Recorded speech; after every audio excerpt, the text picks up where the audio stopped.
स्वागतम स्वागतम सुस्वागतम सुस्वागतम. आज परमपूज्य आदरणीय श्री अदृश्य काड सिद्धेश्वर स्वामीजी कणेरी मठ कोल्हापूर, त्याचबरोबर माननीय मुख्य कार्यकारी अधिकारी जिल्हा परिषद कोल्हापूर यांचं रामेती परिवाराच्या वतीनं सहर्ष स्वागत. त्याचबरोबर विभागाचे विभागीय कृषी सहसंचालक आणि इतर सर्व मान्यवरांचं मनपूर्वक स्वागत. कार्यक्रमाला आता दीप प्रज्वलनाने सुरुवात होते. मी मान्यवरांना विनंती करतो की दीप प्रज्वलन घ्यावं.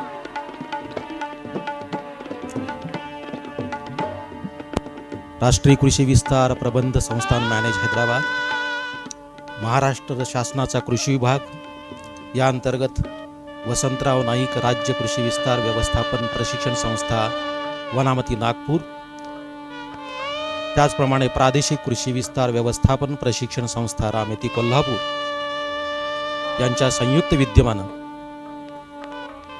नैसर्गिक शेती जाणीव जागृती कार्यक्रमाच्या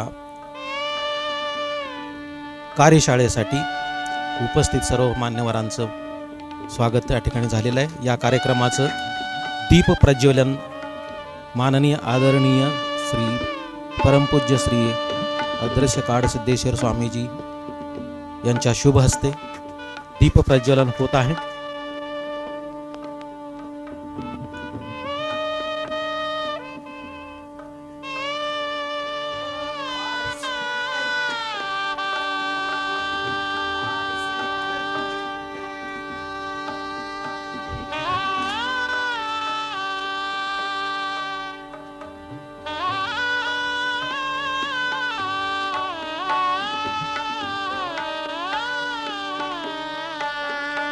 दीप प्रज्वलनानं आजच्या या जाणीव जागृती कार्यक्रमाचं उद्घाटन या ठिकाणी झालेलं आहे.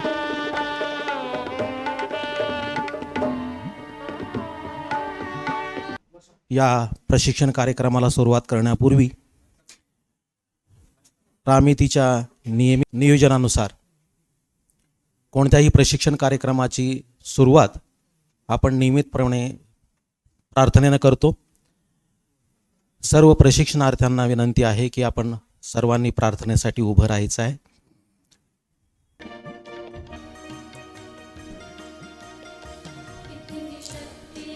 हमें देना दाता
मी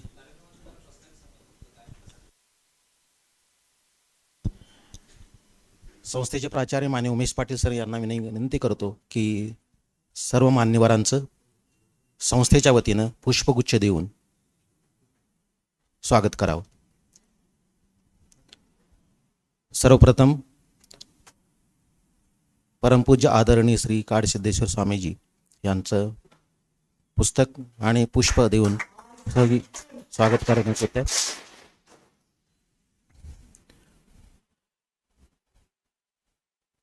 ICM.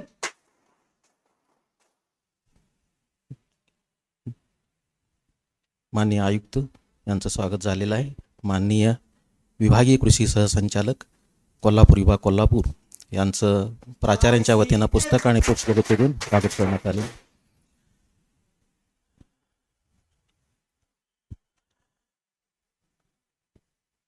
कृषी आणि कृषी परिवार कल्याण मंत्रालय, भारत सरकार, महाराष्ट्र शासन कृषी विभाग या दोन्ही मंत्रालयांच्या वतीनं, त्याचबरोबर राष्ट्रीय कृषी विस्तार प्रबंध संस्थान मॅनेज हैदराबाद,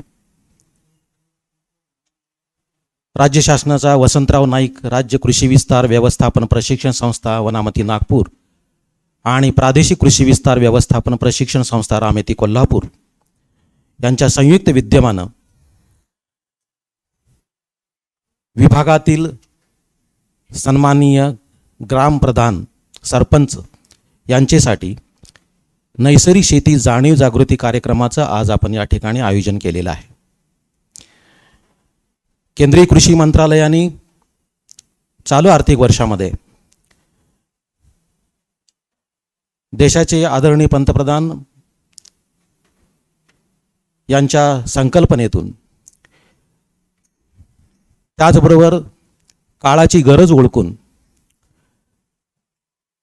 शेतकऱ्यांचा उत्पादन खर्च, शेतीतील उत्पादन खर्च कमी करणं, त्याचबरोबर शेती पिकाची उत्पादकता वाढवणं या व्यापक हेतूने, त्याचबरोबर देशातील सर्व जनतेला विषमुक्त अन्नाच्या उत्पन्नाची हमीच्या माध्यमातून नैसर्गिक शेती ही संकल्पना आपल्या देशामध्ये आणलेली आहे.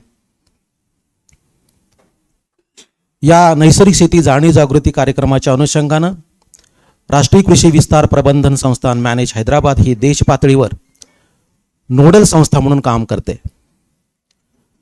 महाराष्ट्र शासनाच्या कृषी विभागाच्या माध्यमातून वसंतराव नाईक राज्य कृषी विस्तार व्यवस्थापन प्रशिक्षण संस्था वनामती नागपूर ही राज्य स्तरावरची नोडल यंत्रणा म्हणून कार्यरत आहे.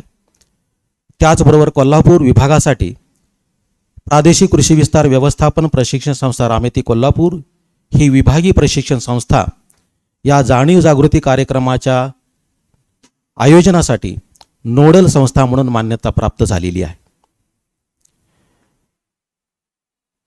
गेल्या जुलै म्हणजे 1 जुलैपासून आपण या नैसर्गिक शेती जाणीव जागृती कार्यक्रमाचं राज्यामध्ये आयोजन होत आहे. त्याचबरोबर आपल्या विभागामध्ये विभागातील सर्व सन्माननीय सरपंच, त्याचबरोबर या क्षेत्रामध्ये नैसर्गिक शेती क्षेत्रामध्ये काम करणारे जे काही जाणकार शेतकरी आहेत, या सर्वांसाठी नैसर्गिक शेतीच्या संबंधात त्यांचं क्षमतावृद्धी करणं, जाणीव जागृती निर्माण करणं आणि या सर्वांच्या माध्यमातून जाणीव जागृतीची एक मोहीम राज्यातून देश पातळीवर निर्माण होईल आणि या सर्वांच्या माध्यमातून जे शेतीचं उत्पादन होणार आहे ते विषमुक्त होईल. सर्वांना सकस आणि विषमुक्त अन्नाची हमी आपण देऊ शकू. या व्यापक मोहिमेने या कार्यक्रमाची सुरुवात देश आणि राज्य पातळीवर करण्यात आलेली आहे. याच कार्यक्रमाचा एक भाग म्हणून आज आपण नैसर्गिक शेती जाणीव जागृती कार्यक्रमाचं आयोजन केलेलं आहे. या अनुषंगानं अधिक प्रस्तावनेसाठी मी संस्थेचे प्राचार्य माननीय उमेश पाटील सर यांना विनंती करतो की त्यांनी कार्यक्रमाची प्रस्तावना करावी. नैसर्गिक शेतीच्या या कार्यक्रमासाठी उपस्थित असलेले सन्माननीय परमपूज्य स्वामीजी, जिल्हा परिषदचे मुख्य कार्यकारी अधिकारी सन्माननीय संजयसिंह चव्हाण साहेब, या विभागाचे विभागीय कृषी सहसंचालक सन्माननीय बिराजदार साहेब, माझे सर्व सहकारी, काही विभागामध्ये स्वामीजी हे सगळ्यात चांगलं काम करणारे जे काही कृषी सहाय्यक कृषी पर्यवेक्षक आहेत, त्यांच्या सक्सेस स्टोरी सगळ्या लोकांना माहिती व्हावं आणि त्याचं संकलन व्हावं या उद्देशानं म्हणून आमची एक कार्यशाळा सुरू होती. अनायसे त्यांनाही आपल्या या संधीचा लाभ घेता आला. फक्त स्वामीजी थोडीशी आताची परिस्थिती आहे, थोडी नैसर्गिक शेती, रासायनिक शेती की सेंद्रिय शेती हा थोडा विषय आहे. आपण बघितलं असेल की अगदी प्राचीन काळापासून, आदिमानवाच्या काळापासून शिकार करून लोक करत होती. जशी उत्क्रांती होत गेली तसं लोक शेती करायला लागले. काही जंगलाचा पडीक भाग, सुपीक भाग, म्हणजे जंगलातला काही भाग झाडं तोडून त्या ठिकाणी शेती करायचे, 1-2 वर्ष ती शेती पडीक ठेवायचे. त्यावेळेला लोकांना ते ज्ञान होतं की बाबा थोडी जमीन सुपीक ठेवली म्हणजे सुपीक राहायची असेल तर जे काही जंगली प्राणी वनस्पती असतील त्याचं मलमूत्र वगैरे सगळं एकत्रित व्हावं आणि त्यातून शेतीचा विकास व्हावा किंवा अन्नधान्याचं उत्पादन व्हावं. हरित क्रांती सुरू झाली. काळाची गरज होती म्हणून त्यावेळेला ती हरित क्रांतीची सुरुवात झाली. पण आता हा विषय आला की थोडंसं अज्ञान असेल किंवा चढाओढ असेल किंवा जास्त उत्पन्न घेण्याच्या हव्यासापोटी असेल, मनुष्य धर्म आहे, त्यामुळे थोडासा त्याच्यात कालांतरानं फार स्थित्यंतर होत गेली. आणि आता असा प्रश्न झाला की त्यावेळी भुकेच्या हव्यासापोटी आपण जी केली होती हरित क्रांती, भूक भागावी म्हणून जी हरित क्रांती केली होती, उत्पादन वाढावं म्हणून हरित क्रांती केली होती, ती खरंच आत्ता उपयुक्त आहे का? कारण कदाचित हरित क्रांतीच्या हव्यासापोटी आपण आता पोषण मूल्य आणि सात्विक आहाराला मुकायला लागलो, अशी आता परिस्थिती आहे. आपल्याला एक अभ्यास असेल की रासायनिक खताच्या वापरामुळे जरी अन्नधान्याच्या बाबतीत आपण खूप प्रगत होत असलो तरीही वाढता रासायनिक खतांचा खर्च असेल, फर्टिलायझर किंवा पेस्टिसाइड्स असतील, याच्यामुळं शेतकऱ्याच्या उत्पन्नामध्ये फारशी फरक पडत नाही. म्हणजे खर्च जास्त वाढत चालला आणि उत्पन्न फारसं कमी होत चाललं. आपल्याकडे अल्बर्ट हॉवर्ट म्हणून शास्त्रज्ञ होऊन गेले, त्यांनी सांगितलं होतं की जमिनीची सुपीकता हा मध्य धरून शेती केला पाहिजे.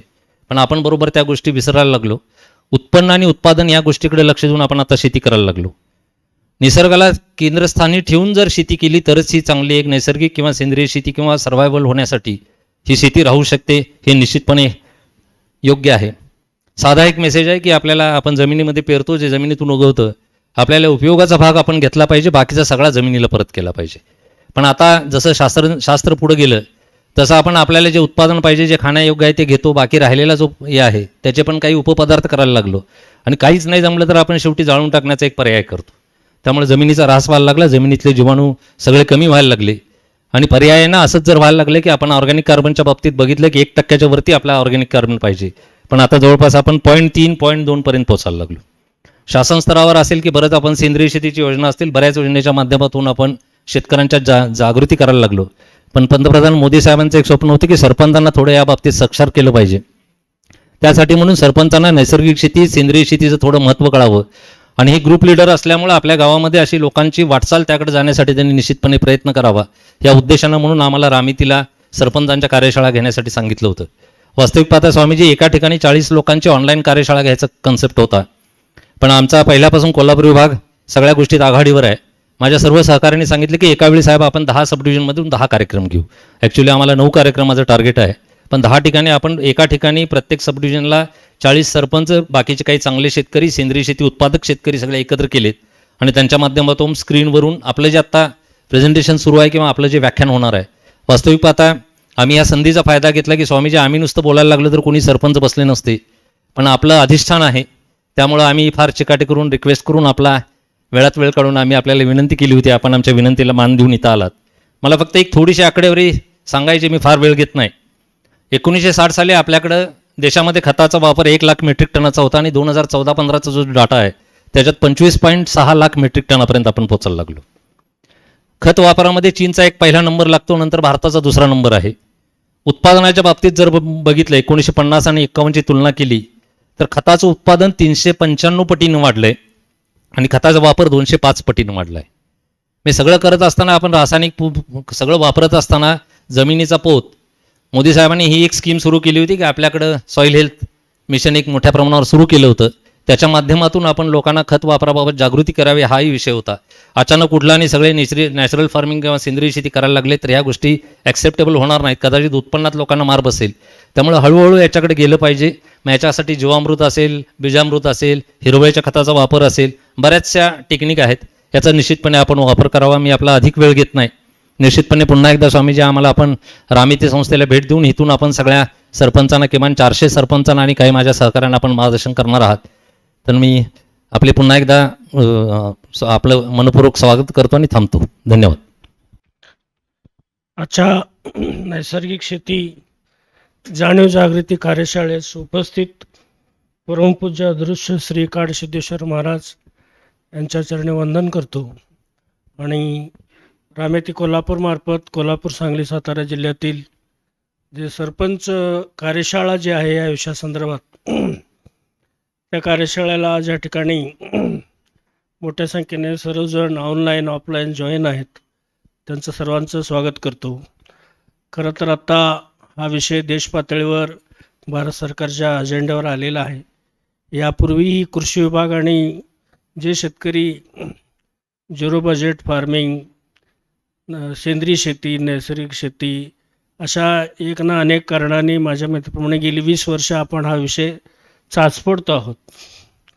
आणि एक निश्चित आहे की जमिनीमधलं सेंद्रिय कर्बाच्या संदर्भात जी सध्या चळवळ वेगवेगळ्या स्तरावर सुरू आहे आणि याचा मेळ घालून आजची शेती आणि आता प्राचार्यांनी सांगितल्याप्रमाणे तत्कालीन शेती याच्यामध्ये आणि जो काही शेतमालाच्या दर्जा आणि कीड रोगनाशक मुक्त जे अन्नाची आत्ता आवश्यकता आहे त्याला सामोरे जाण्यासाठी हा एक व्यापक कार्यक्रम आज सरपंच यांच्या प्रशिक्षणातून सुरू होत आहे आणि याची सांगड घालण्याची कृषी विभागाची मोठी जबाबदारी आहे. बरेचसे शेतकरी या विषयामध्ये सातत्याने काम करत आहेत. बरेचसे ग्राहक या उत्पादनासंदर्भात आग्रही आहेत वापरण्यासंदर्भात, पण असा एक ठोस व्यासपीठ नाही, एक सिंगल विंडो नाही आहे की जे उत्पादन हे सेंद्रिय आहे आणि ह्या गिरायकाची मागणी आहे याची सांगड घालण्याची जबाबदारी कदाचित यापुढे निश्चितपणे उभं राहील. शेतकऱ्यासमोर प्रश्न आहे की आम्ही सेंद्रिय करू, परंतु आम्हाला थोडीशी वाढीव मूल्य त्या मालाला मिळेल का आणि ते आमचं माल विकला जाईल का, आणि घेणारा शहरातील किंवा ग्रामीण भागातील ग्राहकांचं म्हणणं आहे हे खरोखरच सेंद्रिय आहे का. तर याची सांगड घालण्याची जबाबदारी कृषी विभागाची मोठी आहे नैतिकतेनं, कर्तव्यानं. तर ते आज महाराजांचं मार्गदर्शन आपण या ठिकाणी ऐकून भारत सरकारच्या धोरणानुसार, राज्य सरकारच्या कृषी विभागाच्या धोरणानुसार हा कार्यक्रम खऱ्या अर्थानं सातत्यानं कसं पुढं नेता येईल यासाठी आजची कार्यशाळा माझ्या दृष्टीनं महत्त्वाचा आहे. आणि मला खात्री आहे की एकदा विषय आपण हाती घेतला की तो विषय आपण सातत्य ठेवून काम करण्याचा आपला सर्वांचा आतापर्यंतचा हातखंडा आहे. हाही विषय अत्यंत ज्वलंत आहे. निश्चितपणे मतमतांतर त्यामध्ये असू शकतात, काही शेतकऱ्यांच्या मर्यादा असू शकतात किंवा इतक्या तात्काळ हा विषय कसा शेतकऱ्यांनी स्वीकारावा हाही त्यांचा प्रश्न असतो. आधुनिक काळ आहे, उत्पन्न भरपूर आलं पाहिजे अशी सर्व तरुण पिढींची अपेक्षा आहे आणि जागतिक स्तरावर शेतमालाचा उलाढाल आहे. तुम्ही आजच जर बातमी बघितली तर पाम तेल इंडोनेशियामध्ये इतकं पिकलेलं आहे. गेल्या वर्षीचं साठा शिल्लक आहे, ह्यावर्षी चांगलं उत्पादन आहे. 800 लाख मेट्रिक टन पाम तेल जागतिक उत्पादन आहे. त्यामुळे सोयाबीनचे दर 7,200 वरून 600 वरून आज 6,000ला आले. त्यामुळे शेतमालाला आपण म्हणतो की किंमत मिळाली तर आम्ही सेंद्रिय शेती करू. ही किंमत, याच्यावर जे नियंत्रण आहे, याचं जे रेग्युलेशन आहे हे मुक्त जगच ठरवू शकतं. असं कोणी एक सरकार, एक संस्था याच्यावर नियंत्रण ठेवू शकतं असं माझा बिलकुल दावा नाही आहे. म्हणजे माझं स्पष्ट मत आहे की हा विषय नैसर्गिक न्यायानुसार बाजारपेठेच्या हातात आहे. मग इतक्या व्यापक विषयामध्ये हा सेंद्रिय शेती विषय पुढून घेण्यासाठी आपल्याला महाराजांनी या ठिकाणी आपल्याला मार्गदर्शन करावं. आपण सर्वजण सक्षमपणे तो विषय पुढे घेऊन जावा एवढं आश्वासन देऊन माझं मनोगत या ठिकाणी संपवतो. आणि रामेतीचे प्राचार्य आणि त्यांची टीम आपल्या विभागात हा कार्यक्रम अत्यंत प्रकर्षानं राबवण्यासंदर्भात जे पुढाकार घेतला त्या सर्व टीमचं धन्यवाद त्यांना देऊ इच्छितो, त्यांचं अभिनंदन करतो. धन्यवाद. नैसर्गिक शेती जनजागृती अभियानाचं जे या ठिकाणी ऑनलाईन प्रशिक्षण आहे त्याला उपस्थित असणारे परमपूज्य अदृश्य काडसिद्धेश्वर महाराजांना वंदन करतो. आणि खरं तर सेंद्रिय शेती ही आता काळाची गरज झालेली आहे. कोल्हापूर जिल्ह्यामध्ये आपण पाहिलं तर जवळजवळ लागवडीलायक क्षेत्राच्या 1,75,000 हेक्टर क्षेत्रावर ऊसाचं उत्पादन घेतलं जातं आणि खूप मोठ्या प्रमाणामध्ये मग यामध्ये रासायनिक खतांचा वापर होतो. तर हे उत्पन्न वाढीची जी तीव्र स्पर्धा गेले काही वर्ष चालू आहे, म्हणजे एकरी 50 टन, 75, 125, आता 250 असं हे वाढतंच आहे आणि याला कुठेही आता मर्यादा नाही. पण दुसऱ्या बाजूला मग पंजाबसारखं कॅन्सर ट्रेन चा विषय पुढे येतो. आमच्या शिरोळ तालुक्यामधला भाजीपाला आणि याबद्दलही काय आक्षेप नोंदवले जातात. पंचगंगा प्रदूषणाबाबत हायकोर्टामध्ये केस जे चालू आहे त्याच्या अनुषंगाने आतापर्यंत आपण कोल्हापूर शहर आणि इचलकरंजी शहर इथलं सांडपाणी आणि त्याचाच खूप मोठा वाटा आहे असं म्हणतो. पण दुसऱ्या बाजूला आता या पाण्याचं जेव्हा तपासणी केली जाते तेव्हा त्यामध्ये मोठ्या प्रमाणात जे रासायनिक खतांचा वापर होतो त्याचाही परिणाम पाण्याच्या क्वालिटीवर झालेला आहे.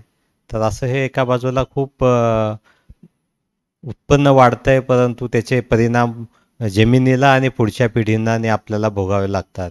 तर कुठेतरी यापासून वेगळ्या दिशेला जाणं आवश्यक होतं.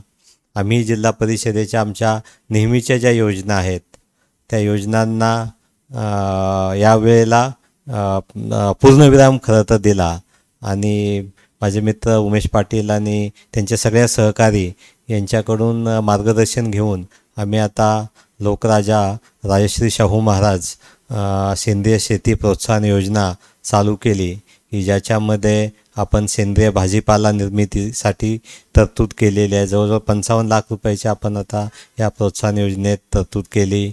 ऊस पाचट अभियानही आपण आता राबवतो आहे. पुन्हा एकदा शेतकऱ्यांना आपण विमानवारी करण्यासाठीची तरतूद नव्याने याच्यामध्ये केली.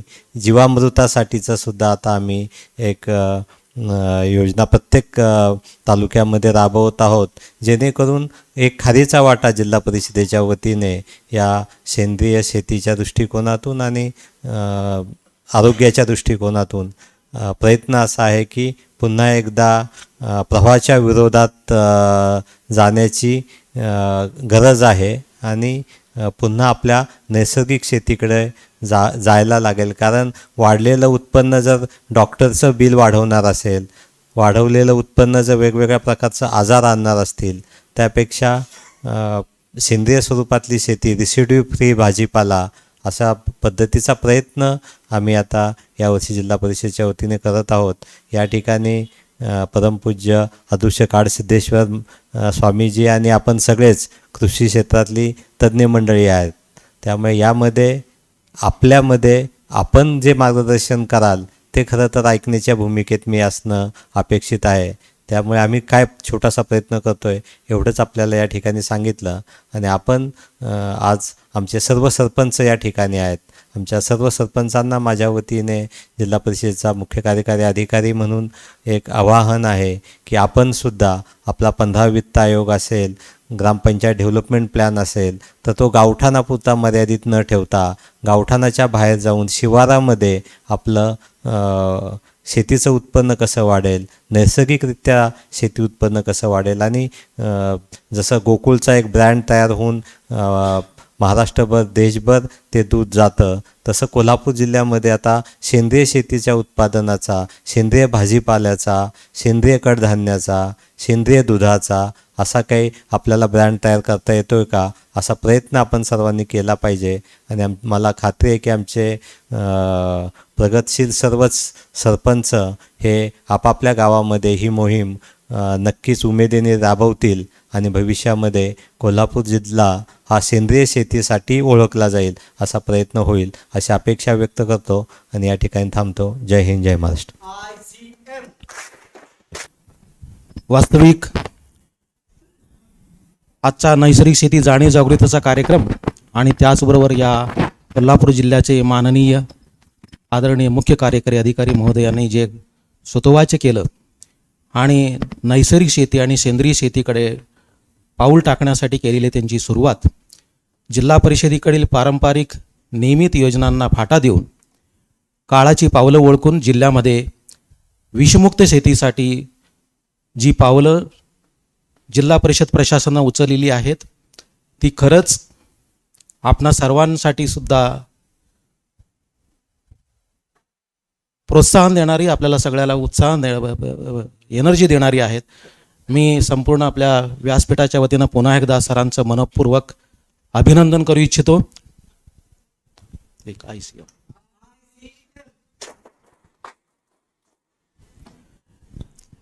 यानंतर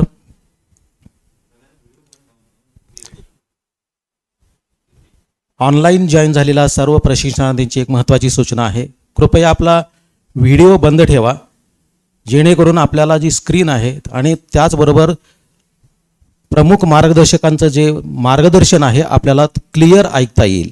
त्यामध्ये कोणत्याही प्रकारचा व्यत्यय येणार नाही. मित्रांनो, नैसर्गिक शेतीच्या संदर्भामध्ये आपण अनेक वर्ष ऐकतोय, चर्चा करतोय. शेतीचे अनेक प्रकार पाहतोय. पारंपरिक शेती आहे, विषमुक्त शेती आहे, नैसर्गिक शेती आहे, शून्य बजेट आधारित शेती आहे. या सर्व शेती संकल्पनाच्या माध्यमातून आपण शेतकऱ्याचं उत्पन्न दुप्पट करणं, शेतकऱ्याचा उत्पादन खर्च कमी करणं या दृष्टीनं आपण सर्व प्रयत्न करत आहोत. पण या सर्व प्रयत्नामध्ये महाराष्ट्रामध्ये कोल्हापूरच्या भूमीत एक आशास्थान या नैसर्गिक आणि सेंद्रिय शेतीच्या माध्यमातून केवळ तत्वज्ञान नाही, परंतु त्याला अध्यात्म, तंत्रज्ञानाची जोड आणि त्याचबरोबर त्या तंत्रज्ञानाला अध्यात्माला तत्वनिष्ठ कृतीची जोड देऊन गेल्या अनेक वर्षापासून आपल्या कोल्हापुरामध्ये नैसर्गिक शेती त्याचबरोबर सेंद्रिय शेतीचा प्रयोग होतोय. हे आपल्या राज्यातील, आपल्या देशातील एकमेव उदाहरण असेल ज्या ठिकाणी सेंद्रिय शेतीच्या माध्यमातून जी काही उत्पादनं पुढे आलेली आहेत, जी कार्यपद्धती अनुसरायला पाहिजे, त्याची एकात्मिक शेती पद्धतीच्या माध्यमातून, विषमुक्त अन्न उत्पादनाच्या माध्यमातून कार्यरत असलेलं सेंद्रिय शेतीचं एक प्रगत विद्यापीठ आपल्या कोल्हापूर जिल्ह्यात, कोल्हापूर विभागात कणीरमठ येथे या ठिकाणी आदरणीय परमपूज्य श्री अदृश्य काळसिद्धेश्वर स्वामीजी यांच्या मार्गदर्शनाखाली या मठाचं काम खूप चांगल्या पद्धतीने चालू आहे. मी या ठिकाणी सरांना विनंती करतो, स्वामीजी महाराजांना विनंती करतो की आजच्या या सर्व प्रशिक्षणात त्यांनी मार्गदर्शन करावं. आजच्या या नैसर्गिक शेतीच्या प्रशिक्षण ज्या सरपंच लोकांसाठी आयोजित केलेले आहे, या स्पर्धेचे प्रमुख अतिथी कोल्हापूर जिल्हा परिषदेचे मुख्य कार्यकारी अधिकारी आणि एक शेतकरी परिवारातून आलेले आणि शेतकऱ्यांसाठी नेहमी गतिशील असणारे श्रीयुत संजय सिंग चव्हाण सर, जिल्हा किंवा जॉइंट डायरेक्टर ॲग्रिकल्चर कोल्हापूरचे बिराजदार सर आणि या रामेतीचे प्राचार्य उमेश पाटील सर आणि आपण सर्व आणि जिथे तिथे ऑनलाईन उपस्थित असणारे सर्व सरपंच, सगळ्यांनाच नमस्कार.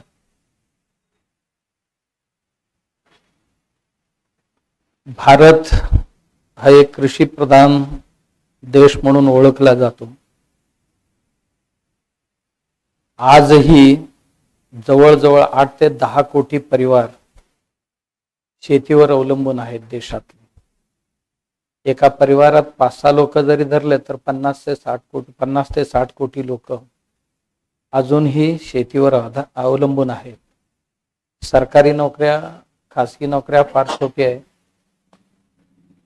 3.5% केंद्र आणि राज्य सरकारचे मिळून सरकारी नोकरी आणि 3.7% खासगी नोकरी, म्हणजे दोन्ही मिळूनच 7 थोडंसं 7च्या वर थोडंसं एवढी सोडले तर 100 पैकी 7 लोकांना सरकारी नोकरी मिळू शकतात, सरकारी आणि खासगी. आणि राहिलेले जेवढे आहेत तेवढं सर्वही याच्यामध्ये सगळ्यात जास्त नोकरी देणारी व्यवसाय कुठला असेल, 42% लोकांना, 100 पैकी 42% लोकांना उद्योग अवकाश देणारी एकमेव सेक्टर कुठला असेल तर तो शेती. आणि आजही 42% लोक शेतीत आहेत. पण एकच चिंताजनक बाब यात आहे की दर दिवशी 2058 लोक शेतीतनं पलायन करून दुसरीकडे जाण्याचा प्रयत्न करतात. जाऊन कुठे लागत नाहीये पण सोडून जाण्याचा प्रयत्न करतात. दर दिवशी 2058 लोक शेती सोडून चालले. आणि असेच जर ही गती राहिली तर त्या लोकांना काय उद्योग द्यावं ही एक समस्याच आहे. आणि जवळजवळ ज्या ज्या क्षेत्रातले नोकरी म्हणतो त्या बऱ्यापैकी नोकरी आपापल्या सीमा गाठलेल्या आहेत. ज्याला आपण IT म्हणतो, IT सॅच्युरेशन पॉइंट रिच झालेले आहे आणि दुसऱ्या क्षेत्रात रिच झालेले आहे. जे काय राहिलेले आहेत उद्योग अवकाशासाठी, उद्योगांसाठी अवकाश किंवा नोकरी देण्याकरता कृषी आणि कृषी पूरक व्यवसाय यातच एक मोठी आशा सगळ्यांसमोर आहे आणि तीच देऊ शकते. जोपर्यंत माणूस जिवंत आहे तोपर्यंत त्याला लागणार. आणि विशेष असं की भारतातली जमीन इतकी चांगली, जवळजवळ 329 दशलक्ष हेक्टर जमीन आपल्या देशाची आहे आणि त्यामध्ये 175 दशलक्ष हेक्टर जमिनीमध्ये आपण शेती करतो आहोत. आणि त्यात दरवर्षी एका बाजूने जे पडजमीन आहे त्याला जिरायतीत आणतो आहोत आणि तेवढ्यातच जिरायती जमिनी शहरीकरण आणि अन्य उपयोगाच्या ह्याच्याखाली नाश पण होत चाललेले. स्वातंत्र्य मिळालं तेव्हा आम्ही फक्त 40 कोटी होतो, 30 कोटी भारतात राहिलो, 10 कोटी तिकडे गेले पाकिस्तानात. आणि आज आपण 30 कोटीचे झालोय 140 कोटी. आमची जमीन, आपली जमीन मात्र जेवढी आहे तेवढीच आहे. आणखीन एक मोठी समस्या देशासमोर उभी आहे, जसं आता उमेश पाटील सरांनी उल्लेख केला की जी जमीन आहे आमची आता जिरायतीतली, ह्यातल्या 23% जमीन आता क्षरण होत जवळजवळ नापीक झालेले आहे आणि राहिलेले जमीन नापीक होण्याच्या मार्गावर आहे. 23% छोटी छोटी नाही आहे. मग ते वेगवेगळ्या कारणास्तव नापीक झालेले, त्यात काय क्षारपडही असेल किंवा टोटली कॉम्पॅक्ट झालेलाही असेल किंवा त्या तिथे दुष्काळ पडून त्या भागात हे झालेले किंवा उन्हामुळे उष्णता वाढल्यामुळे त्याचा पूर्णपणे वाळवंटात परिवर्तित झालेली जमीन यात असेल. असं एकूण 23% जमीन आता पूर्ण नष्ट होण्याच्या मार्गावर आहे. आणि त्याला पुन्हा पुनर्जीवित करणं, त्याच्याबरोबर होऊ घातलेले, खराब होऊ घातलेले जमीन पुन्हा वाचवणं. आणखीन एक समस्या, जसं ते म्हणाले की खर्च वाढत चाललेले आणि उत्पन्न मात्र तेवढंच किंवा त्याच्यात आणखीन थोडासा घट होण्याच्या मार्गावर आहे. 30 वर्षापूर्वी डोळे झाकून 80 टन उत्पन्न घेणारे आम्ही कोल्हापूर जिल्ह्यातली लोक, आज एकूण सगळ्या कारखान्यांच्या क्रश झालेले ऊस त्याला एकराने भागाकार जर केली तर 25 टनाचा अवरेज पडतो कोल्हापुरात. जिथे आम्ही 70-80 टनावर होतो 25-30 वर्षापूर्वी सरासरी. आणि आजही कोणतरी तालुक्यात एखादी 2 माणसं 4 माणसं 100 टन घेणारी आहेत म्हणून काय कोल्हापूर जिल्हा 100 टन ऊस पिकवते असं कधीच नाही होणार. जसं की इस्रायलची गाय 50 लिटर दूध देते म्हणून प्रचार करतात, असं कधी होत नसते. त्या इस्रायलमध्ये एकच गाय असते ते की 50 लिटर कॉम्पिटिशन मध्ये दिलेले, बाकीचे गाय सरासरीच देत असतात. तसा आमच्याही जिल्ह्यात ऊस कोणतरी एक 150 टन घेतला म्हणजे कोल्हापूर जिल्हा 150 टनाचा नाही आहे. कोल्हापूर जिल्हा सरासरी 25 ते 30 टनावर आहे. आणि खर्च एकरी 50,000च्या आसपास जातो आपला. एक 1.5 लाख रुपये मिळते 50 टन अवरेज जरी धरलं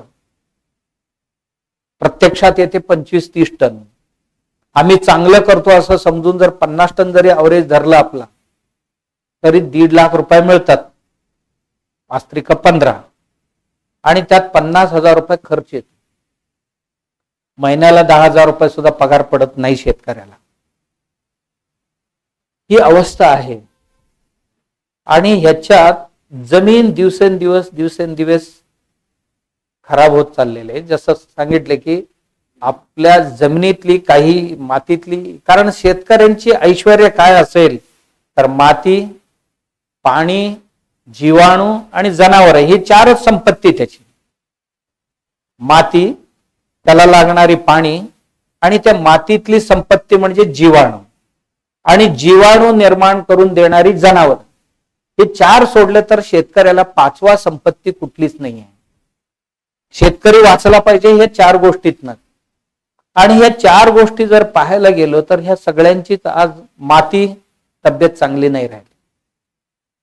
कोणी आपण सायंटिस्ट सर्वजण आज कबूल करतात की मातीची तब्येत ठीक नाहीये. का? मातीची पीएच बरोबर नाही राहिलेली, ईसी बरोबर नाही राहिलेले, इलेक्ट्रिक कंडक्टिव्हिटी जे म्हणतो तेही आज काही चांगली नाहीये. आणि मातीतली सॉइल कार्बन काय चांगल्या अवस्थेत नाहीये. मग ह्या सगळ्या गोष्टी नसतील तर मातीतली उपद्रव वाढलेले, यांच्या अभावामुळे जीवाणूंची संख्या खूपच घटलेली आहे. आणि जीवाणूंची संख्या घटली, जमिनीच्या गर्भातली घटले म्हणजे त्या विपरीत काम करायला लागले. जे पिकाला मदत करायला पाहिजे ते तणाला मदत करणारी काही पिढी तिथे तयार व्हायला लागली.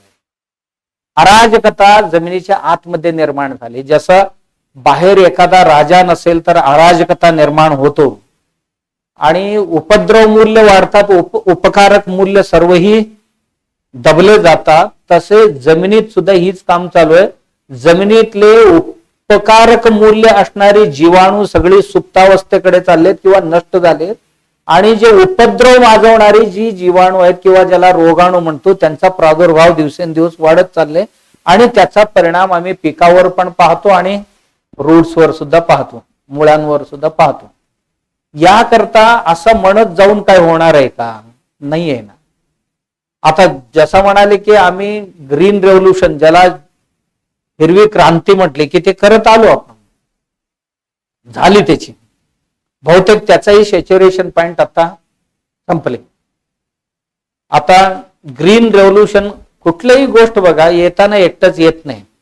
रस्त्यावर पडलेले शेण उचललं तर शेणच आमच्या घरी येत नाही, त्याच्याबरोबर त्याला चिकटून बऱ्याच गोष्टी येतात.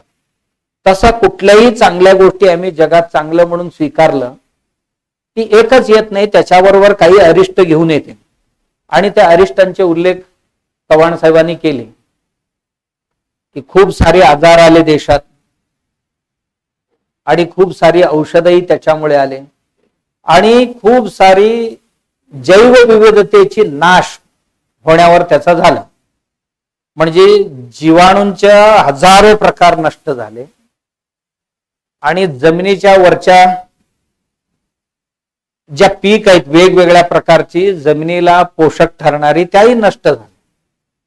पशु पक्षी नष्ट झाले आणि अनेक गोष्टी, कारण ज्याला जैव साखळी म्हणतो आपण, बायोडायव्हर्सिटी म्हणतो, बायोडायव्हर्सिटीला छेद देण्याचा, बायोडायव्हर्सिटी संपवण्याचा सर्वात मोठं काम कोण केले असेल तर आमच्या या ग्रीन रेव्होल्युशनने केले.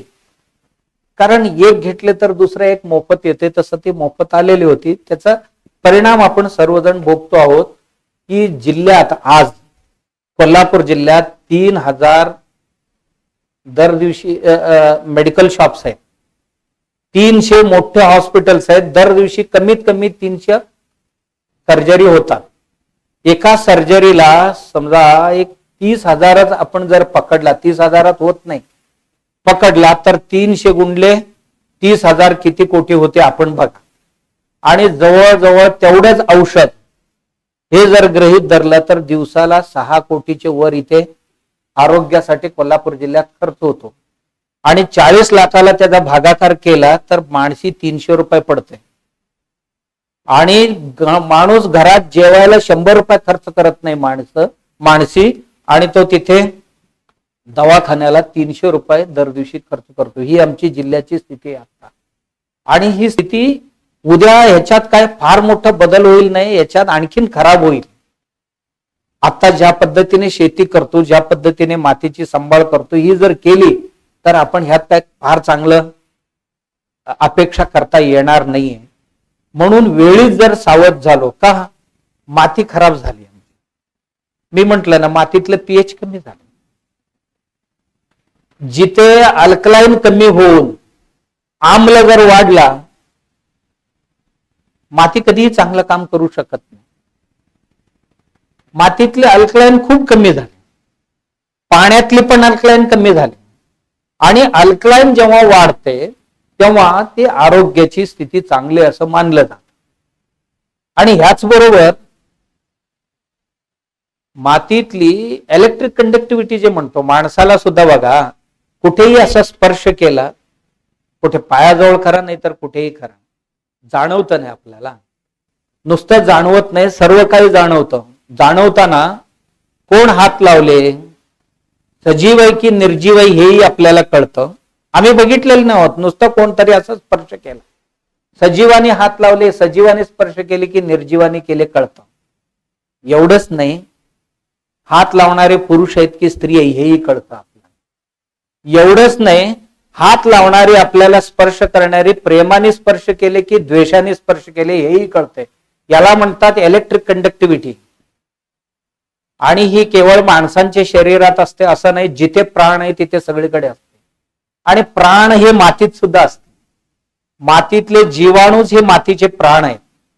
मातीतली जे जीवाणू, जे मातीची घटक म्हणतो आपण, त्याचा भौतिक घटक एक असेल, रासायनिक घटक आहे आणि त्याचा जैविक घटक आहे.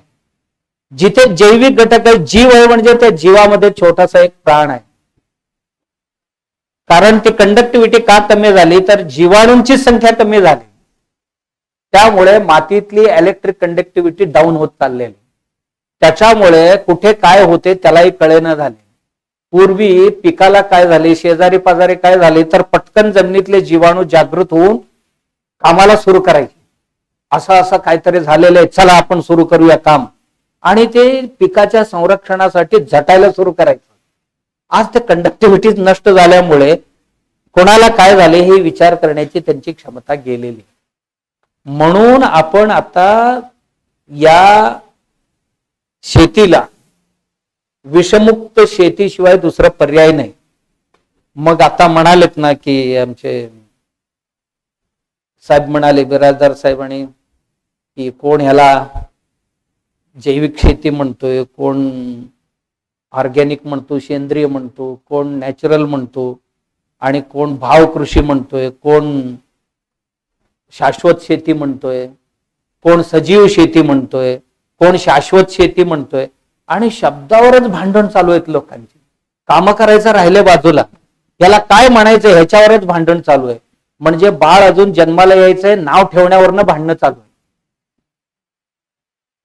म्हणजे नवरा बायको दोघेही भांडत होते, म्हणे होणाऱ्या बाळाला नाव काय ठेवायचं. ती म्हणाली मी अमुक नाव ठेवणार, तो म्हटला नाही नाही ते नाही आवडत मला, हे नाव ठेवणार. दोघांच्यात भांडण इतके विकोपाला गेले की मारामारी झाली आणि बायकोला ठोकला. ठोकल्यावर ती कमी नव्हती, जाऊन माहेरी जाऊन सगळ्या भावंड्यांना गोळा करून आणले. आल्याबरोबर ह्याला ठोकले सगळ्यांनी. ह्याला ठोकल्यावर पोलीस स्टेशनला केस गेली, पोलिसांनी नेऊन कोर्टात उभी केली. कोर्टाने विचारले का भांडण केला. कोर्ट म्हटलंय की ह्याने सांगितलं की नाव ठेवण्यावरनं भांडण झालं. बाळ कुठे, अजून जन्माला यायचंय. बाळ जन्माला, तसं ही शेती जन्माला येण्यापूर्वीच ह्याच्यावर भांडणं चालू आहे. आणि इतके मूर्खासारखे भांडतात, काय सांगावं तुम्हाला. जणू काय त्यातनं बुडून उठून आलेले आहेत अशा पद्धतीने बोलतात. त्यांना ह्यातलेही काही शेपूट माहित नाही आणि शिंगही माहित नाही, त्यातलेही शेपूट शिंग कोणी काही करून पाहिलेलं नाहीये, मस्त भांडतात. आपण सगळ्यांनी एकच करायचं, आपल्याला रसायनमुक्त शेती करायचं आहे. आपल्या शेतीतलं सजीवता वाढवायचं आहे. का, शेतात जर ही नाही वाढली, ही कशासाठी करायचं. माती आता निर्जीव होत चाललेली, हळूहळू माती, सजीव असणारी माती निर्जीव होत चाललेले. का, त्यातली जी जीवाणूंची साठा होती ती संपत चाललेली. ही साठा वाढवणं गरजेचे. कशाने वाढेल ते, कसं वाढवायचं त्याला, फक्त याचाच विचार करायचा. जे केल्याने वाढते त्याला काहीही म्हणा तुम्ही, पण ते करा. नाव काहीही ठेवा, पण ते करा.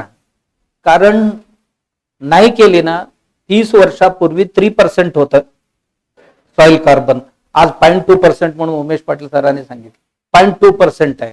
आणि ह्यातल्या अर्धा घटलं तर माती नाही राहणार. मी म्हणून नेहमी म्हणत असतो बघा, जगातल्या मेलेले सगळी मातीत टाकतात आणि ते माती सगळ्यांना पुनर्जीवित करते. याचा अर्थ सगळ्यांमध्ये पुन्हा प्राण भरण्याचं काम करते.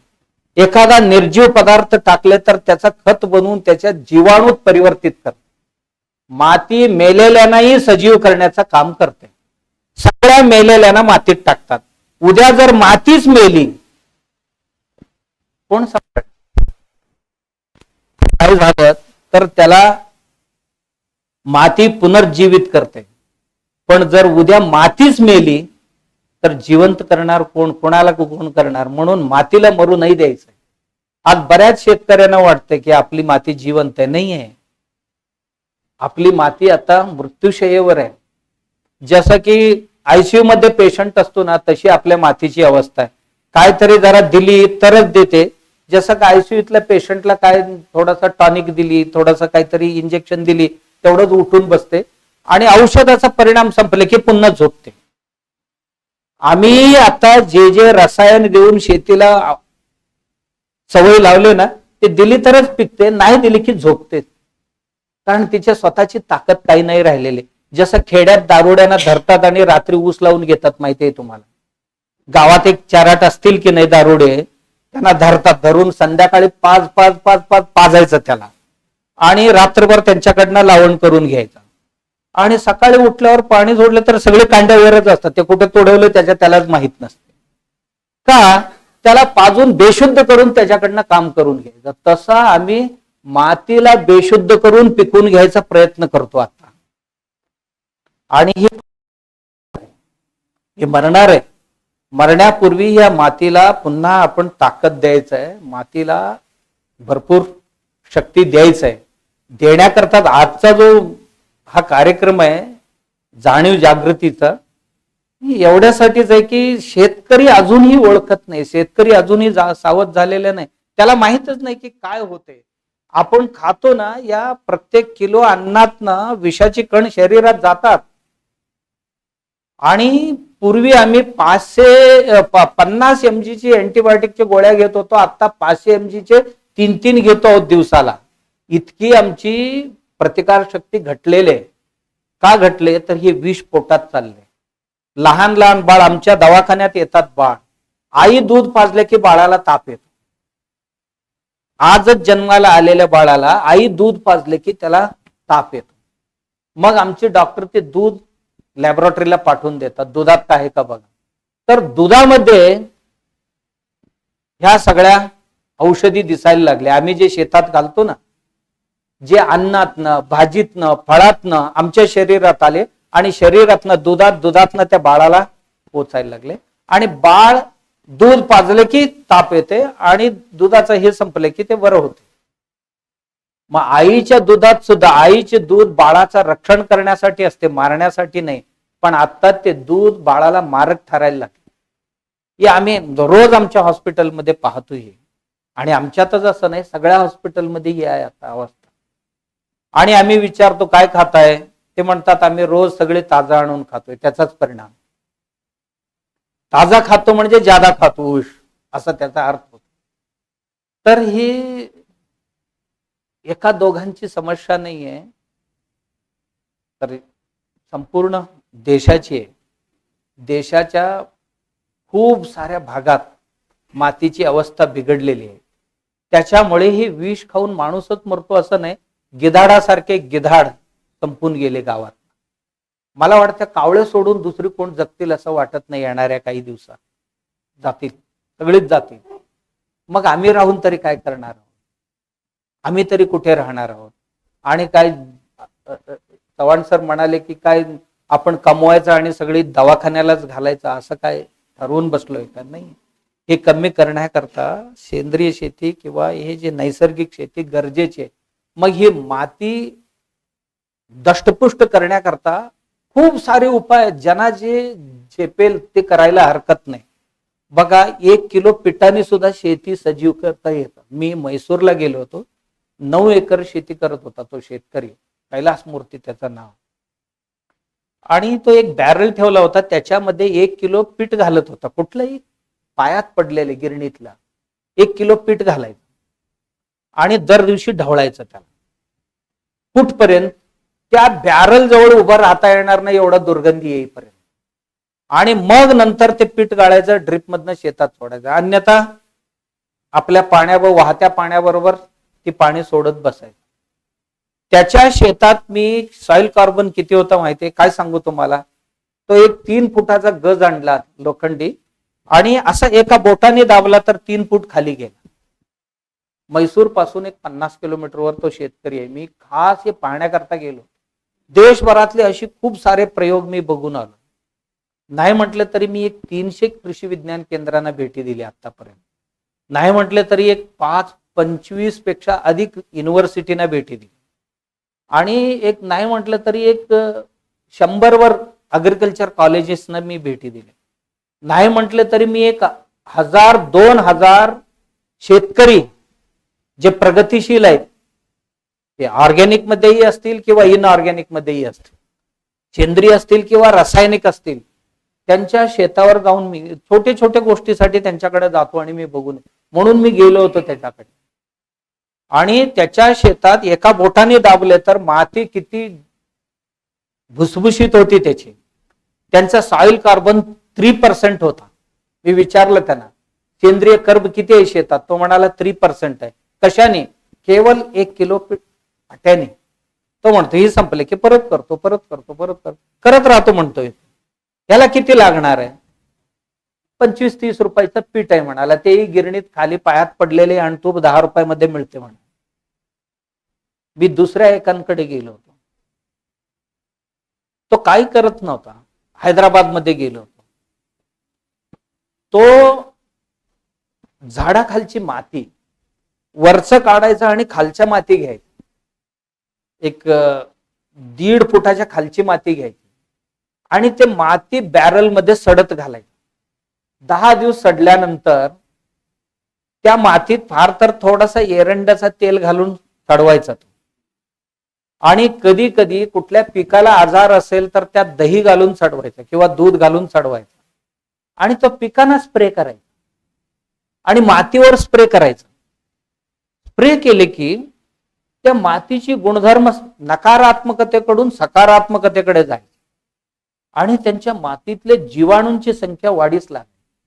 बघून आलो मी प्रत्यक्षात. त्यांचं नाव विश्वजित राजू असं काहीतरी नाव आहे. तिथे प्रत्येक नावासमोर जसं आम्ही राव लावतो तसं ते राजू लावतात आंध्रामध्ये. मी बघून आलो त्याच्याकडे प्रत्यक्षात. तो भाजीपाल्यांचं पीक करत होता, ते बघून आलो. असे खूप सारे शेतकऱ्यांकडे बघून आलो. जीवामृत करणारी खूप शेतकरी आहे. एका बॅरल मध्ये एक 5-10 किलो शेण, एक 4-5 लिटर गोमूत्र आणि 1 किलोभर गूळ आणि 1 लिटरभर ताक एवढा घालून ढवळायचं. जर मिळाली तर झाडाखालची माती. झाडाखालची माती का? तर मी बारकाईने निरीक्षण केलं. ते विशेष करून चीक असणारी जी झाड आहेत ना, त्या झाडावर पक्षी जास्त बसतात. वड असेल, पिंपळ असेल, हुंबर असेल, या झाडावर पक्षी बसतात.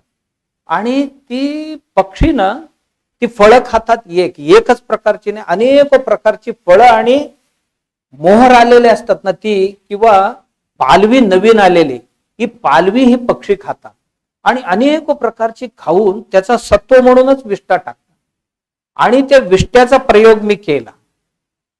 आपण 1 ट्रॉली खत घालणं आणि ही 1 तोळं 2 तोळं काय एवढं मूठभर आपल्याला मिळाली ती विष्ठा, आणि ती पाण्यात टाकून त्या पाण्यामध्ये थोडस एवढंच एवढी गूळ आणि 1 ग्लासभर ताक घालून 4-5 दिवस जर त्याला आंबवला आणि ती जर शेताला दिली, आपण 1 ट्रॉली खत घालणं आणि हे देणं दोन्ही एकच.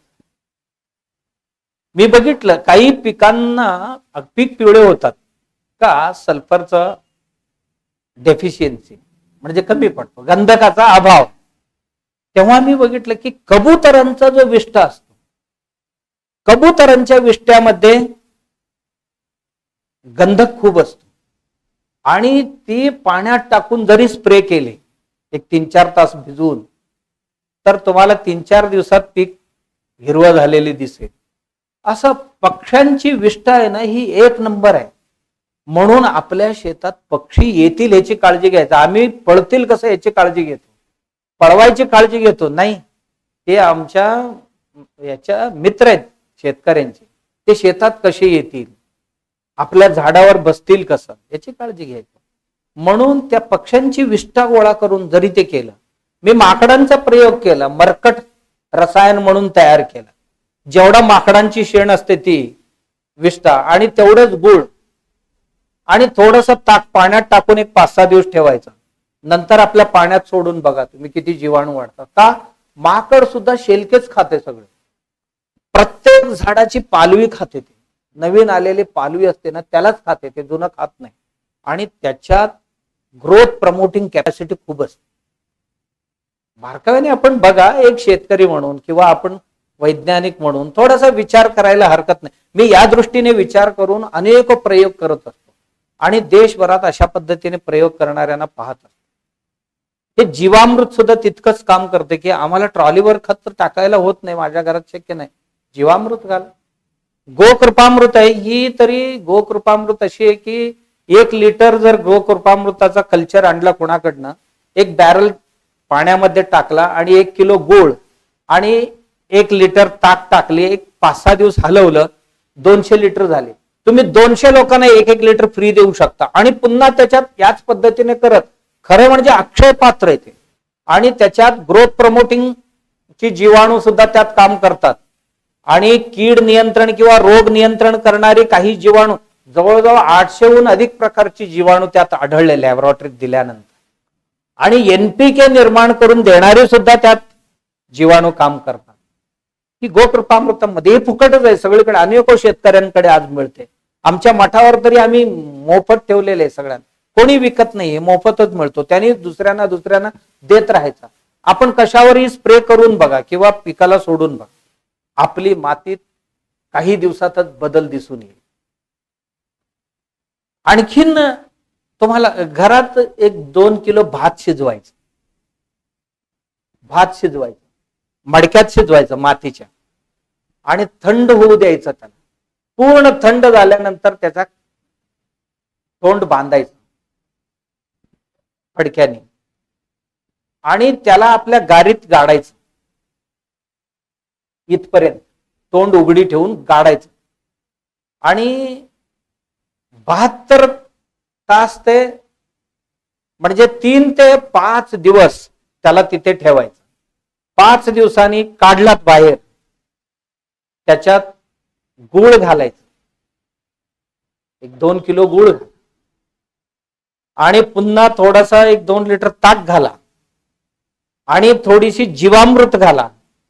असं एक ताक घातलं की 3 दिवस ठेवा, पुन्हा त्याच्यात गूळ घातले की 3 दिवस ठेवा आणि गोमूत्र घातले की 3 दिवस ठेवा. ठेवून त्याला तुम्ही शेतात एकतर ड्रेंचिंग करा, आळवणी करा आणि किंवा पाण्याबरोबर सोडून द्या किंवा स्प्रे करा पिकाला. आपल्या पिकात किती बदल होते बघा. हे सगळे प्रयोग आम्ही करतो आहोत.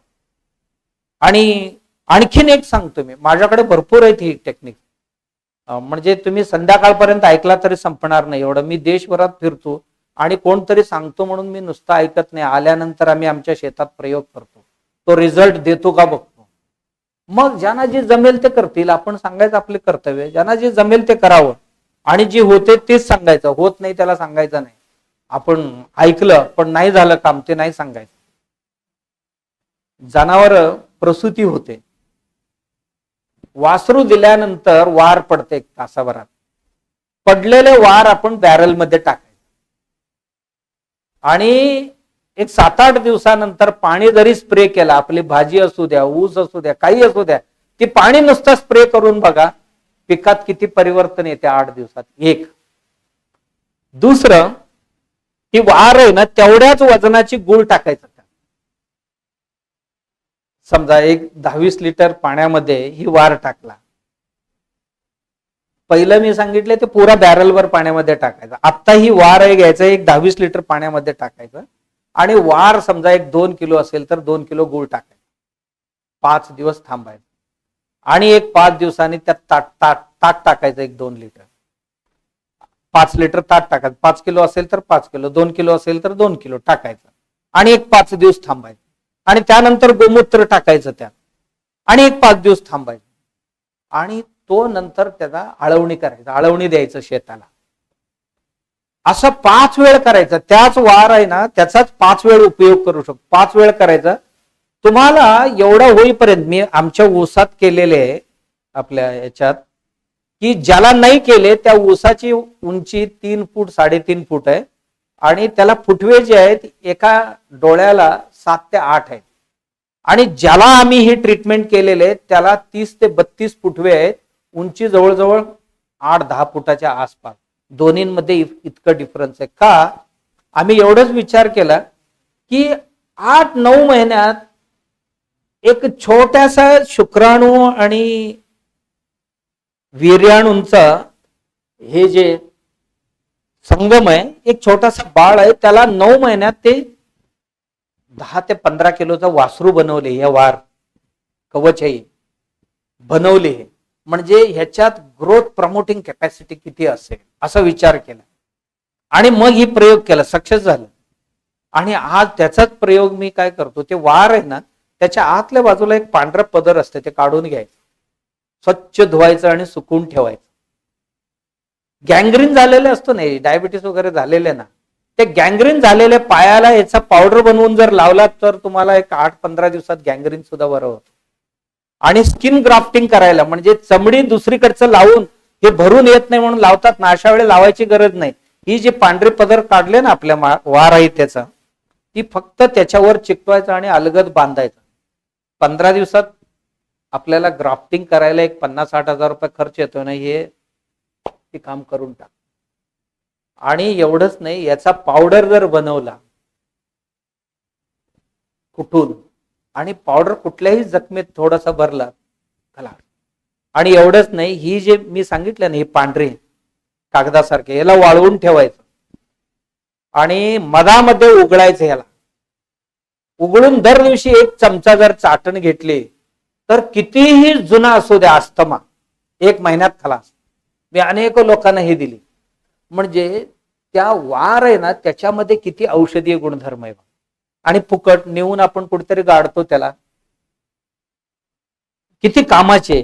आणि ह्याच्याशिवाय त्याच्या आत जे पाणी असते, काय म्हणतो आपण त्याला, वासरूच्या भोवतीने गर्भजल असतो ना, काय म्हणतात त्याला मराठीत, हा पाणतोळ असते ना, ती पाणतोळ जर तुम्ही भरून ठेवला तर एक 50 हजार रुपये किमतीचे. आणि ते पाणतोळाचे पाणी आहे ना मटक्यात किंवा चिनी मातीचे किंवा ग्लासमध्ये भरून ठेवला आणि चेहऱ्याला लावून आणि एक 15-20 मिनिटांनी चेहरा धुतला तर फेअर अँड लवली काहीच नाही त्याच्यासमोर. इतकं मुलायम होते त्वचा आणि डोक्याला लावला तर इतकी चांगली केस काळे झाले, पांढरे झालेली केस काळी होतात पुन्हा. त्याला इतकं फर्स्ट क्लास आहे ते. पण कोण त्याच्याकडे का? 9 महिने त्या बाळाचे रक्षण केलेले आहे. ते पाणीने काय साधी नाहीये. त्या पाण्यात काय गुणधर्म आहेत, ते पाणी सुद्धा जर आपल्या बॅरलमध्ये टाकून आम्ही शेताला दिली तर शेतात इतक्या प्रकारचे जीवाणू वाढतील आणि वाढणाऱ्या जीवाणूंना इतकी ताकद मिळेल, कल्पना करू शकणार नाही आपण.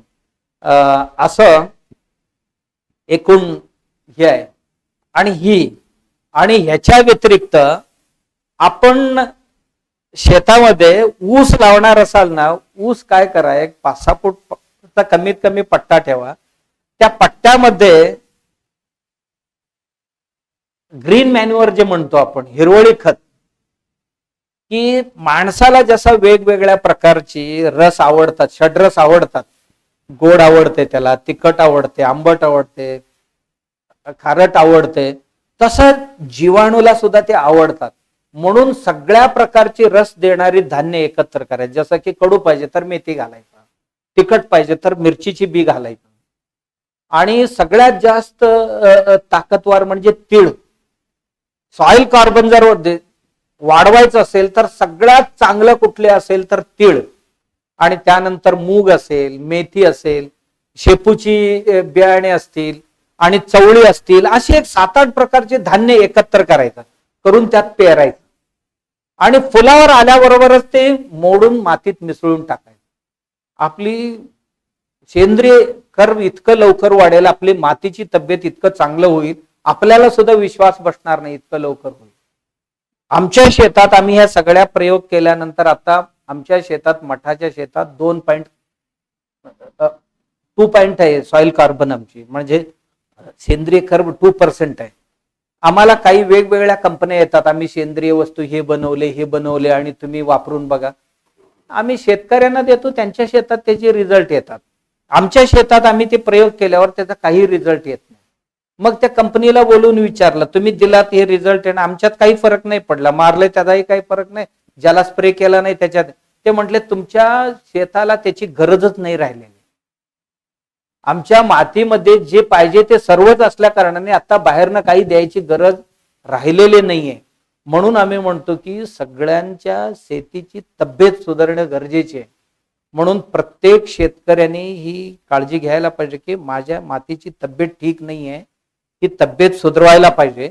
त्याच्याकरता हे आतापर्यंत सांगितले नाही, असे खूप साऱ्या गोष्टी आहेत. जेवढा कराल तेवढा कमीच आहे. आपल्याला जी जमेल ते एक प्रकार करून आपल्या मातीची तब्येत सुधरवले की बस, आपण म्हणाल ते पीक द्यायला तयार आहे. शेती काहीही द्यायला तयार आहे, कितीही द्यायला तयार आहे. मातीचं शोषण करून नाही घ्यायचं, मातीचं पोषण करून आपण पीक घ्यायचं. आज आमची जी पद्धत आहे, मातीची शोषण करतो, रसायन घालतो म्हणजे त्याचं शोषण करतो, आणि आपण ह्या नैसर्गिक गोष्टी त्याला दिली की त्याचं पोषण होते, आणि पोषण झालेले माती आपण मागाल ते देऊ शकतो. म्हणून हे आपल्या रामेती संस्थेमार्फत सरकारने एवढ्यासाठीच ही प्रशिक्षण शिबिर आयोजित केले सरपंचांना. ही सरपंच मंडळी आमची गावातले प्रमुख आहे असं समजून बहुतेक सरकारने योजना केलेली आहे. आणि किती सरपंच शेतात जातात मला माहित नाही, बहुतेक सगळ्यांनी जात असावं असा गृहीत धरून, नाही गेले तरी बसून बोलायला काय बिघडलं, कट्ट्यावर बसून सरपंच बोलतील कुठेतरी कट्ट्यावर बसून, आणि बोलून बोलून 4 माणसांना प्रवृत्त करतील या हेतूने सरपंचांनाच हात घातलेले. कारण सरपंच ही शेतकऱ्यांचाच एक प्रतिनिधी आहे आणि शेतकऱ्यांच्या मधूनच तो येतो खेड्यागावातनं. म्हणून सरपंचाला सांगावा, सरपंचाने गावाला सांगावा, ही या संकल्पना मागे उद्देश आहे. म्हणून सरपंच लोक निश्चितच यावर कोणाच तरी पडलेले उठलेले चर्चा कट्ट्यावर बसून भरपूर करतायत सरपंच. आणि जरासं शेती, तुम्ही शेतकरी आहात तर शेतीची चर्चा जरासं करायला हरकत नाही. ग्रामपंचायतीत बसलात काय, गावात पारावर बसलात काय, पारावर बसून गावच्या पुराण वाचतच असतो आपण नेहमी. 4 माणसं बसले की गावची पुराण वाचत असतो, आणि मग मतदार यादीप्रमाणे एक एक घरालाच आपला सब्जेक्ट बनवतो. त्या घरात असं आहे, या घरात असं आहे, आणि तेवढ्यात दोघांचे कोणाच तरी बोलवायला येतात, घरात बोलवले तुम्हाला म्हणून. मग ते उठून गेले की बसलेले 2 म्हणतात ही हरामखोर तरी काय चांगले आहेत, हेही बदमाशेच आहेत, म्हणजे कोणालाच सोडत नाही. मग हे करण्यापेक्षा पुण्याईचे 2 गोष्टी, शेतीचे काहीतरी बोलावं, आणि त्या 2 शब्द कोणाचे तरी कानावर गेले तर तो शेती करण्यास प्रवृत्त झाला.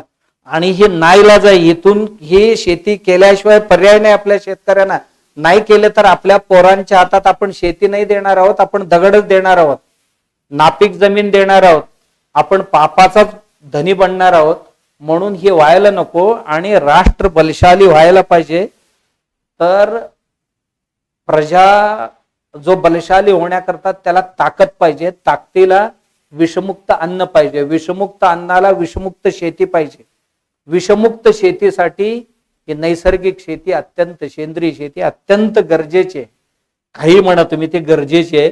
आणि इथून पुढे साहेब मागाशी म्हणाले की ही काळाची गरज तरी आहे, त्याच्याबरोबर ही आरोग्याची गरज आहे आज, अन्यथा आपलं जीवन सगळी दुसऱ्यांसाठी जाईल. म्हणून आमच्या उमेश पाटील साहेबांनी गेल्या वेळी ते जेव्हा जिल्हा कृषी अधिकारी होते त्यावेळी सुद्धा हे 5 अभियान राबवले होते, आणि बऱ्याच लोकांनी जाळायचं बंद आहे ना.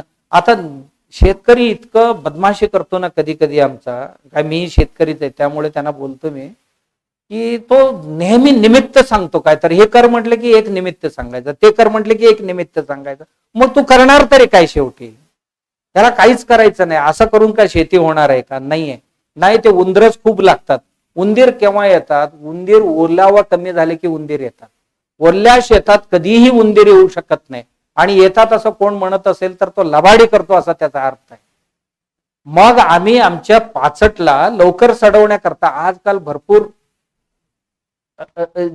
जीवाणू आलेले आहेत त्याला सडवण्यासाठी. वेस्ट डिकम्पोजर आहे, जीवामृत आहे, काही स्प्रे करा तुम्ही, पाणी सोडा, स्प्रे करा लवकरच. जी 40 दिवसात सडत होती ती आता 25 दिवसात सडवायची प्रक्रिया आलेली आहे, आणि आपण करू शकतो. म्हणून करण्याकरता काहीही कारण लागत नाही, न करण्याकरता 1000 कारण शोधावे लागतात. मग आपण न करणाऱ्यांच्या पंक्तीत न बसता करणाऱ्यांच्या पंक्तीत बसायला पाहिजे. म्हणून शेतकऱ्यांनी सगळ्यांनी आता मनावर घ्यायचं आहे, अन्यथा आपली परिस्थिती बिकट होणार आहे.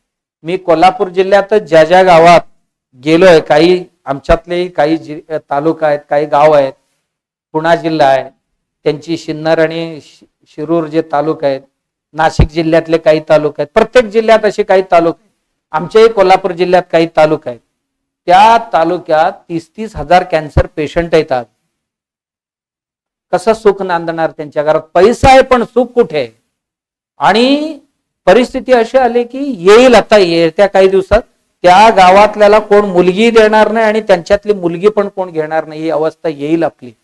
आणि ही अवस्था करवीरमध्येही आहे, कागलमध्येही आहे, सगळ्या तालुक्यात आहेत. काही काही गाव ठरलेले, त्या गावात नाही म्हटलं तरी एका गावात 200-200, 300-300 कॅन्सर पेशंट आहेत. आता कोण बोलत नाही. बोलले तर काहीतरी उपाय करता येईल, लपून ठेवतात आणि जातात. ही तात्कालिक नाहीये, याच्यावर शाश्वत उपाय म्हणजे ही शाश्वत शेती, सेंद्रिय शेती किंवा नैसर्गिक नॅचरल फार्मिंगच ह्याच्यावर सगळ्यात मोठा तोडगा आहे. म्हणून हडबडून सगळे शेतकरी जागे झाले पाहिजे. आणि बिन खर्चाचा आहे, कमी खर्चाचा आहे, बिन खर्चाचा आहे, हे करायला काय हरकत आहे? करायला पाहिजे. मला 25 वर्षापूर्वी करताना महाराज येते, त्यांना लोक दक्षिणा देतात, त्यांची चालते असं म्हणत होते. आता तुम्हाला करायची वेळ आली बाबा. आम्ही केलं, आम्ही वाचलं, आता तुम्ही काय करणार? मी करतो आणि मलाच राहते, तुम्ही करताय ते सगळे दवाखान्यात जाते, त्याचा काय करायचं? यासाठी आता शेतकऱ्यांनी मनावर घ्यावं आणि करावं. याकरता जिल्हा परिषद आमच्या साहेब परवा आले होते, चव्हाण साहेब. आम्ही जिल्हा परिषदेच्या वतीने शेतकऱ्यांना सेंद्रिय शेती करण्याकरता या वस्तू आता राजर्षी शाहू महाराजांच्या नावाने ह्या गोष्टी आम्ही आता करणार म्हणा. मला खूप बरं वाटलं, हे सगळे मिळून आले होते त्या दिवशी. खूप बरं वाटलं की साहेब लोकांनी आता ह्यात लक्ष घातले, म्हणजे आता होणार. आणि ते घालत होते, त्यांना कोण सपोर्ट करत नव्हते फारसं पूर्वी, पण आता जरा जरा करायला लागले. सपोर्ट करत नव्हते म्हणजे तुम्हीच की सगळे. लादल्यासारखं आपल्यावर लादले म्हणून उगाच करायचं, मनापासून नाही करायचं.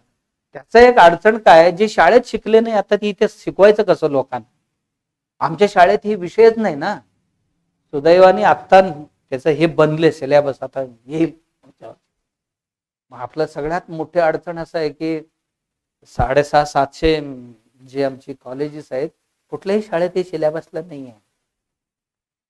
100-150 युनिव्हर्सिटी आहेत, पण कुठल्याही युनिव्हर्सिटीत सिलेबसला नाही आहे. 730 कृषी विज्ञान केंद्र आहेत, पण कुठे सिलेबसला आहे? नाही आहे. मग अंदाजे ठोकायचं चालू होतं, पण आता त्याला वैज्ञानिक याच्यावर आता थोडासा प्रयोग केले लोकांनी, करून ते सिद्ध केले, मग आता ते आणलेत.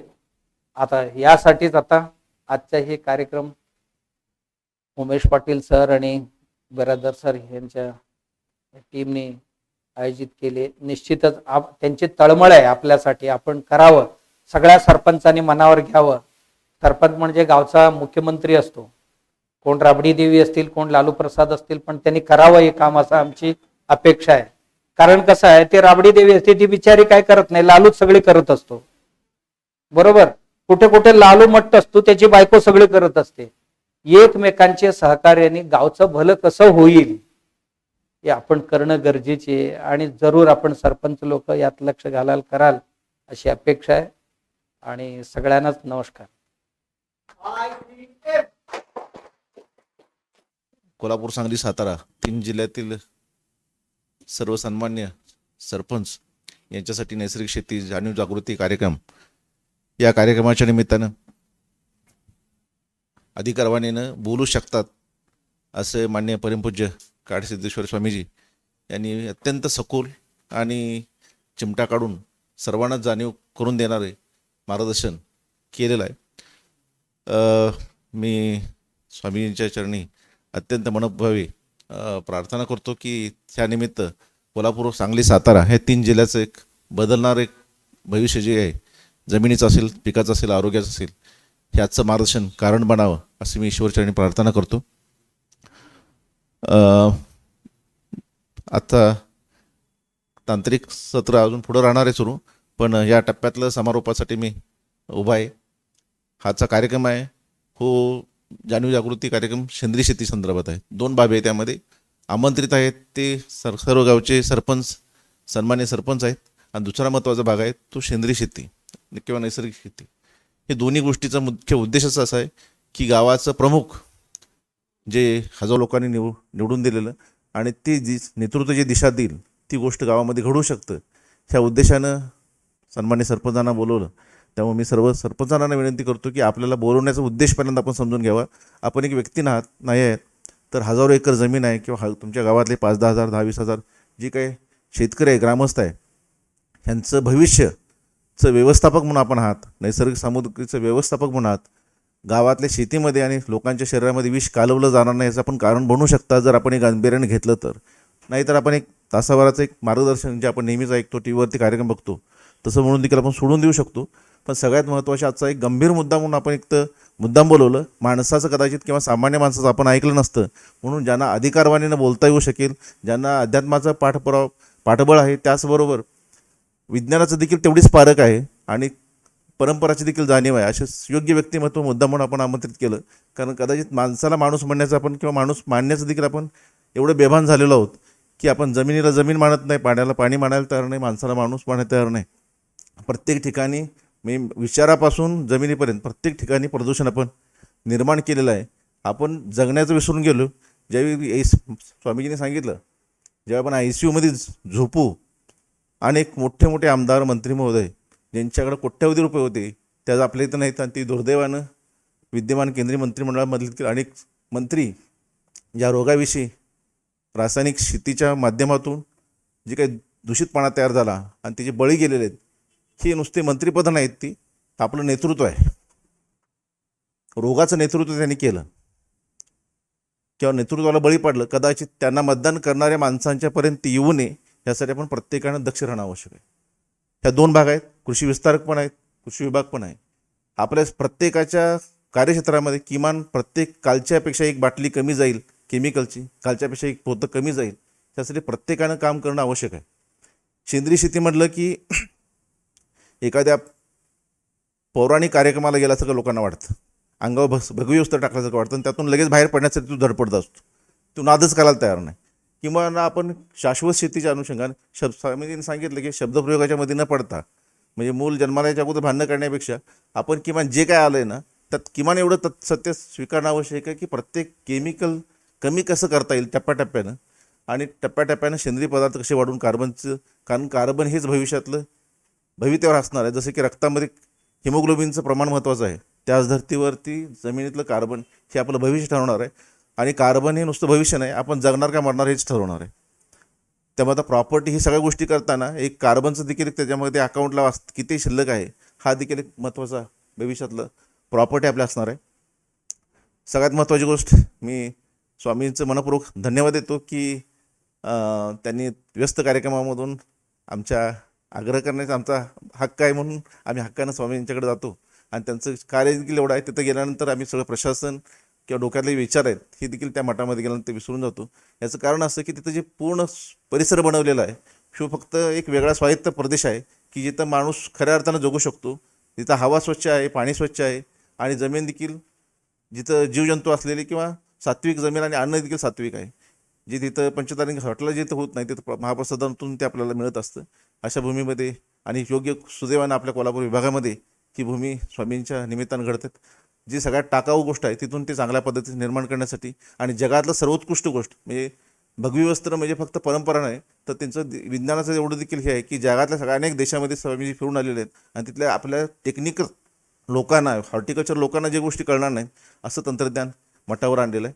सगळ्यात महत्त्वाची गोष्ट मी त्यांचं स्वामीजींचं मनपूर्वक धन्यवाद देतो. विनंतीस मान देऊन आपण इथं बहुमोलाचं मार्गदर्शन सर्व सरपंचांना आणि आमच्या कृषी विस्तारकांना दिल्याबद्दल.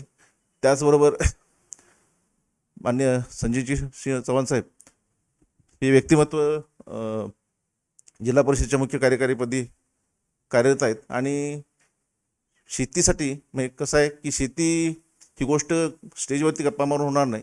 प्रत्येक अगदी गावातल्या शेवटच्या माणसापासून राष्ट्रपतीपर्यंत प्रत्येकानं थोडा वेळ, थोडी बुद्धी आणि थोडा पैसा आणि थोडं विचार किंवा हे जो पण शेअर करत नाही तो पण शेतीचा विकास होणार नाही. कारण शेती छोटी नाही, अनेक गोष्टी त्यामध्ये अंतर्भाव आहेत आणि ह्यामध्ये सगळ्या खऱ्या अर्थानं चव्हाण साहेबांनी राजाश्रय दिला. कारण परंपरामध्ये ज्या योजना होत्या वाटप करणं हा कार्यक्रम बदलून एक जो आपल्याकडे ठपका होता की मोठ्या प्रमाणात भाजीपाला पिकतो आणि तो विषारी आहे आणि ते अनेक गोष्टी रोगासाठी कारणीभूत आहे.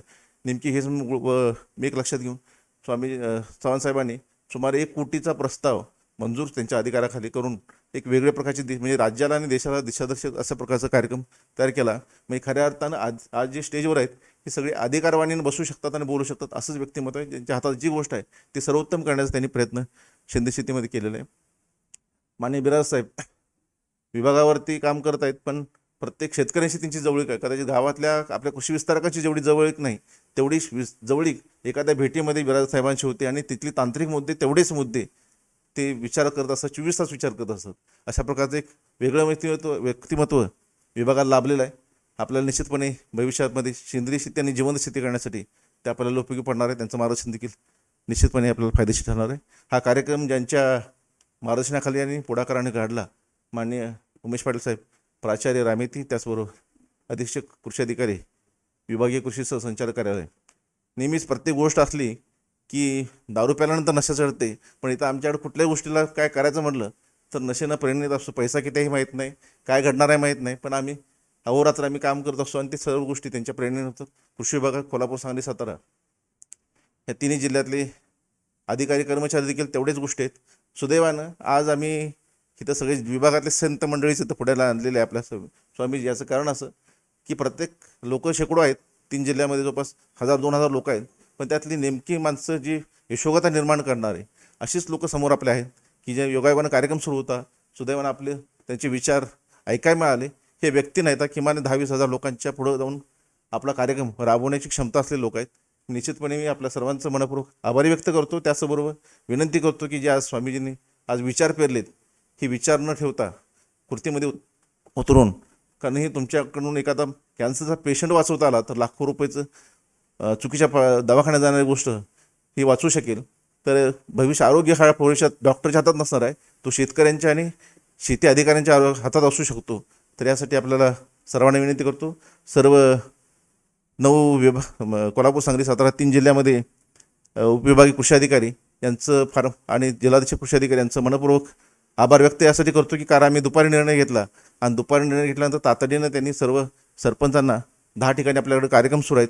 अनेक सरपंच आणि त्याचबरोबर आपले कृषी विभाग, कृषी सहाय्यक, कृषी पर्यवेक्षक मंडळ, कृषी अधिकारी, तालुका कृषी अधिकारी यांनी तातडीनं नियोजन करून सर्व ठिकाणी मोठ्या प्रमाणात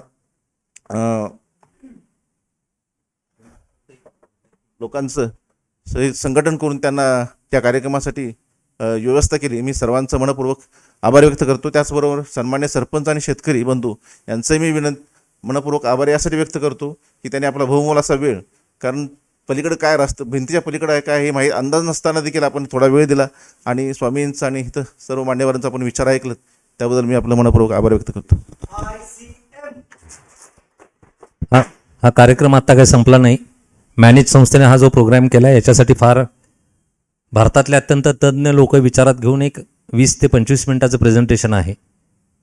आपण स्वामीजींचं पहिल्यांदा मार्गदर्शन ऐकले. माझी सर्व सरपंच आणि माझ्या सहकाऱ्यांना सर्वांना विनंती आहे की हा कार्यक्रम आता फक्त हा स्टेजचा इथला कार्यक्रम संपला आहे. याच्यानंतर आमचे सन्माननीय माळीसाहेब जे मास्टर ट्रेनर आहेत ते आपल्याशी मॅनेजचं जे काही कन्सेप्ट आहे नैसर्गिक शेतीचा ते 15-20 मिनिटासाठी ते शेअर करतील. त्याच्यानंतर आपल्याला एक मॅनेजच्या शेड्यूलप्रमाणे एखादा व्हिडिओ दाखवला जाईल.